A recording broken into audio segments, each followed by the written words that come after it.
দর্শক, নির্বাচন এলে কিন্তু জমে ওঠে চায়ের আড্ডা। যে চায়ের আড্ডায় নানা ধরনের যুক্তিতর্ক থাকে, সেই যুক্তিতর্কে সবসময় ঘিরে থাকে কেমন হবে জনপ্রতিনিধি, কেমন হবে তাদের নির্বাচনী ভাবনা, কেমন হবে তাদের প্রত্যাশা। সেই সব নিয়ে আমাদের আজকের এবারের সেগমেন্ট ভোটের আড্ডা। দর্শক, ভোটের আড্ডায় নানা শ্রেণী পেশার মানুষের ভাবনা নিয়ে শরীয়তপুর থেকে সরাসরি যুক্ত হয়েছেন সহকর্মী রাজীব হোসেন রাজন। রাজন, আপনাকে স্বাগত মধ্যমতি ব্যাঙ্গালোর টু পার্লামেন্টে। আমরা চায়ের আড্ডার কথা বলছিলাম, দেখা যাচ্ছে আপনি একটা চায়ের আড্ডায় আছেন, বিভিন্ন শ্রেণী পেশার মানুষ আপনাদের ওখানে দেখতে পাচ্ছি, তরুণদেরকে দেখতে পাচ্ছি, মধ্যবয়সী অনেককে দেখা যাচ্ছে, বৃদ্ধ অনেককে দেখা যাচ্ছে। কি মনে হচ্ছে, কি বলছে তারা, নির্বাচন নিয়ে কি ভাবনা তাদের? জি, নির্বাচন মানে চায়ের আড্ডা, চায়ের আড্ডায় থাকে বিভিন্ন গল্প, নির্বাচনী হাওয়া। আমার সাথে কিন্তু এখন রয়েছে নতুন ভোটার রয়েছে, তরুণ ভোটার রয়েছে, নারী ভোটার রয়েছে, সুশীল সমাজের লোকজন রয়েছে। আমরা তাদের কাছ থেকে জানতে চাবো। আমি প্রথমেই যেতে চাই একজন তরুণ ভোটারের কাছে। আপনি যদি বলতেন এই যে এই নির্বাচন নিয়ে আপনার ভাবনা কি? এইটা আসলে অনেক কাঙ্ক্ষিত নির্বাচন আমাদের জন্য। আপনারা জানেন যে 5ই আগস্ট অভ্যুত্থানের আগে আওয়ামী লীগ সরকার যেভাবে ইলেকশন করেছিল সেটি জনগণের প্রত্যাশিত ইলেকশন না, এবং জনগণের কোনো আকাঙ্ক্ষা তারা ধরে রাখতে পারেনি। অর্থাৎ আমাদের দেশে যে তত্ত্বাবধায়ক সরকার ব্যবস্থা ছিল সেটিকে বিলুপ্ত করে দিয়ে সে নিজের অধীনে, অর্থাৎ যে সরকার ছিল তার অধীনে সে একটা নির্বাচন দিছে। এবং আপনারা জানেন যে বিভিন্ন সময় রাতে ভোট হয়েছে, দিনে ভোট হয়েছে, ভোট কারচুপি হয়েছে, নানান ধরনের অভিযোগ ছিল। তো সেই সময় তরুণ বলেন, বৃদ্ধ বলেন, কবর থেকে লোকজন উঠে এসেও ভোট দিছে। হ্যাঁ, সবাই কিন্তু ঠিকঠাকভাবে ভোট দিতে পারে নাই। তো তরুণদের যেই প্রত্যাশা অভ্যুত্থানের পরবর্তী সময়, এইটা আসলে কাঙ্ক্ষিত একটা ইলেকশন আমরা মনে করি, এবং আমরা মনে করি যে তরুণরা বিগত সময়ে যে ভোট দিতে পারেনি সেটির প্রতিফলন এবার তারা ঘটাবে। দর্শক, আমরা কথা বলবো আরও একজন তরুণ ভোটারের সঙ্গে। আপনি কেমন জনপ্রতিনিধি চাচ্ছেন? আমাদের এই অবহেলিত শরীয়তপুরে আমি অবশ্যই একদম দায়িত্বশীল প্রতিনিধি চাচ্ছি। আমাদের এখানে এবার যেই প্রতিনিধিগণ আছে তাদের মধ্যে থেকে আপনি যদি দায়িত্বশীল প্রতিনিধি বেছে নিতে চান অ্যাজ এ ভোটার, খুব সহজেই বেছে নিতে পারবেন দায়িত্বশীল প্রতিনিধি। তা আমি মনে করব যে আমাদের যে ভোটাররা আছে তাদেরও বেশ কিছু ভুল রয়েছে। আমরা প্রায় সময় দেখি যে মানে ব্যক্তিগত স্বার্থের জন্য ভালো প্রার্থী থাকা সত্ত্বেও তারা খারাপ প্রার্থীর দিকে ঝুঁকে যায়।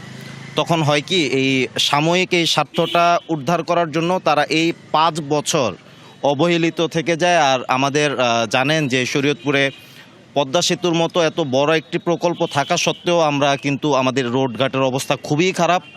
আপনি যদি একটু খবর নিয়ে দেখেন, ম্যাক্সিমাম নাগরিকই এখানে অর্থোপেডিক পেশেন্ট, তাদের কোমরের হাড় বলেন, পায়ের হাড় বলেন, একদম অবস্থা খারাপ। মানে রাস্তাঘাটের অবস্থা এত খারাপ। আমি মনে করব যে এবার যেই ভোটাররা আছে তারা এই ব্যাপারে একটু সচেতন থাকবেন, যেন ভালো একজন প্রতিনিধি আমরা বেছে নিতে পারি। আমরা কথা বলবো সুশীল সমাজের একজনের সঙ্গে। আপনি মনে করেন এই নির্বাচনে জনগণের যে আশা আকাঙ্ক্ষা সেটি প্রতিফলিত হবে কিনা? আমরা তো অবশ্যই আশা রাখি, কারণ আমাদের শরীয়তপুরবাসী আসলে মুক্তিযুদ্ধ পরবর্তী অবহেলিত একটা জেলা। এই জেলায় আমাদের শিক্ষা খাতেও আমরা অনেক পিছিয়ে আছি। ভালো কোনো বিশ্ববিদ্যালয় নেই, কোনো মেডিকেল কলেজ নেই, যোগাযোগ ব্যবস্থার অবস্থা তো খুবই খারাপ। পাশাপাশি আমাদের মেঘনা সেতু এটাও হওয়া দরকার, কীর্তনখোলা সেতু নাই। সামগ্রিকভাবে আমাদের কৃষি নির্ভর আমাদের এই শরীয়তপুর জেলারবাসী। তা আমরা তো আশা করি যে এইবার একটা সুষ্ঠু, সুন্দর এবং একটা নির্বাচন হবে, এবং জনকল্যাণে নিবেদিত ব্যক্তি, সৎ ব্যক্তি নির্বাচিত হবে, যে আমাদের অপূরণীয় যে বিষয়গুলো আছে, জনগণের চাওয়া আকাঙ্ক্ষার যে বিষয়গুলো আছে সেগুলো সংসদে গিয়ে ও মহান সংসদ এগুলো উপস্থাপন করবে, আমাদের জনগণের পাশে কন্টিনিউ থাকবে, এবং আমাদের আগামী দিনে সুন্দর একটা শরীয়তপুর জেলা, আধুনিক একটা শরীয়তপুর জেলা, এবং আমাদের শরীয়তপুরের যেহেতু আকাঙ্ক্ষিত যে বিষয়গুলো বিগত দিনে আমরা চেয়েছিলাম, হওয়ার কথা ছিল, হয়নি, সেগুলো তারা বাস্তবায়ন করবে, এমন প্রার্থীদেরই এই জনগণ নির্বাচিত করতে চায়। এবং সেই আকাঙ্ক্ষা নিয়েই কিন্তু সবাই আমরা বসে আছি যে আগামী যেই নির্বাচন, সেই নির্বাচনে সুন্দর গ্রহণযোগ্য একটা নির্বাচন হবে, এবং স্বতঃস্ফূর্ত উপস্থিতির মাধ্যমে ভোটে প্রার্থী নির্বাচিত হবে, এবং সেই প্রার্থী সৎ এবং যোগ্য প্রার্থী হতে হবে। ওই প্রার্থীকে আমরা খুঁজে নির্বাচিত করব, যারা আমাদের এই জেলার উন্নয়নে তারা অংশীদার হবে। আমরা এখন কথা বলবো একজন নারী ভোটারের সঙ্গে। আপনি কেমন নির্বাচন চাচ্ছেন? যেহেতু আপনি একজন নারী ভোটার, আপনি নারী হিসাবে আপনি কেমন প্রার্থী চাচ্ছেন, কেমন নির্বাচন চাচ্ছেন?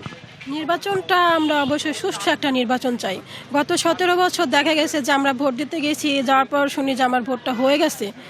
এবার যেন ওই রকম কিছু না হয়, আমি যেন আমার ভোটটা দিতে পারি এবং একজন যেরকম সুষ্ঠু একটা ভোট হবে ওরকম সুষ্ঠু একটা প্রার্থী আসুক, যে ভোট হওয়ার নির্বাচন হওয়ার আগে মানে রাস্তা দিয়ে দিবে, এই দিবে সেই দিবে, ভোট হওয়ার পরে কোনো মানে এরকম না হোক।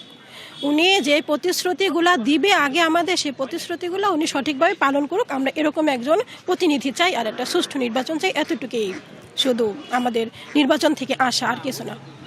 আমরা এখন কথা বলবো একজন নতুন ভোটারের সঙ্গে, যিনি একেবারেই নতুন। আপনি একজন নতুন ভোটার হিসাবে আপনি কেমন নির্বাচন চাচ্ছেন এবং আপনি কোন ধরনের প্রার্থীকে নির্বাচিত করতে চাচ্ছেন?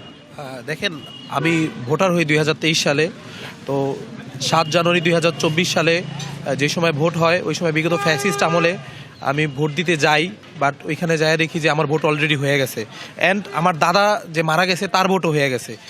তো আমার অনুভূতি খুবই ভালো লাগছে যে এবার বিগত ফ্যাসিস্ট নাই, বাংলাদেশে একটা সুস্থ ভোট হতে যাচ্ছে সকল দলের অংশগ্রহণের মাধ্যমে। তো আমার অনুভূতি খুবই ভালো। এবং বিশেষ করে আমি আরেকটা কথা বলতে চাই, আমাদের শরীয়তপুরের রাস্তাঘাটের যে পরিস্থিতি, শরীয়তপুরের অফিস আদালত সকল ক্ষেত্রের যে পরিস্থিতি, যে আমাদের শরীয়তপুর পুরাই দুর্নীতিগ্রস্ত। তো এই ক্ষেত্রে আমাদের শরীয়তপুরে ভালো কোনো প্রার্থী আসুক, আমরা তাকেই চাই। আমরা একজন ভালো প্রার্থীকে বেছে নেব এবং তার সাথেই কাজ করব। তো আমরা আরও একজনের সঙ্গে কথা বলতে চাই, যিনি একজন তরুণ ভোটার। আপনি একজন তরুণ ভোটার হিসাবে কোন ধরনের প্রার্থীকে নির্বাচিত করতে চাচ্ছেন? অবশ্যই যিনি যোগ্য, যিনি জনগণের জন্য কাজ করতে পারবে। শরীয়তপুর মানে আগে যারা ছিল তারা সেভাবে কোনো কাজ করে নাই। পদ্মা সেতু হয়েছে, কিন্তু পদ্মা সেতুর সেই সুফল আমরা পাইনি।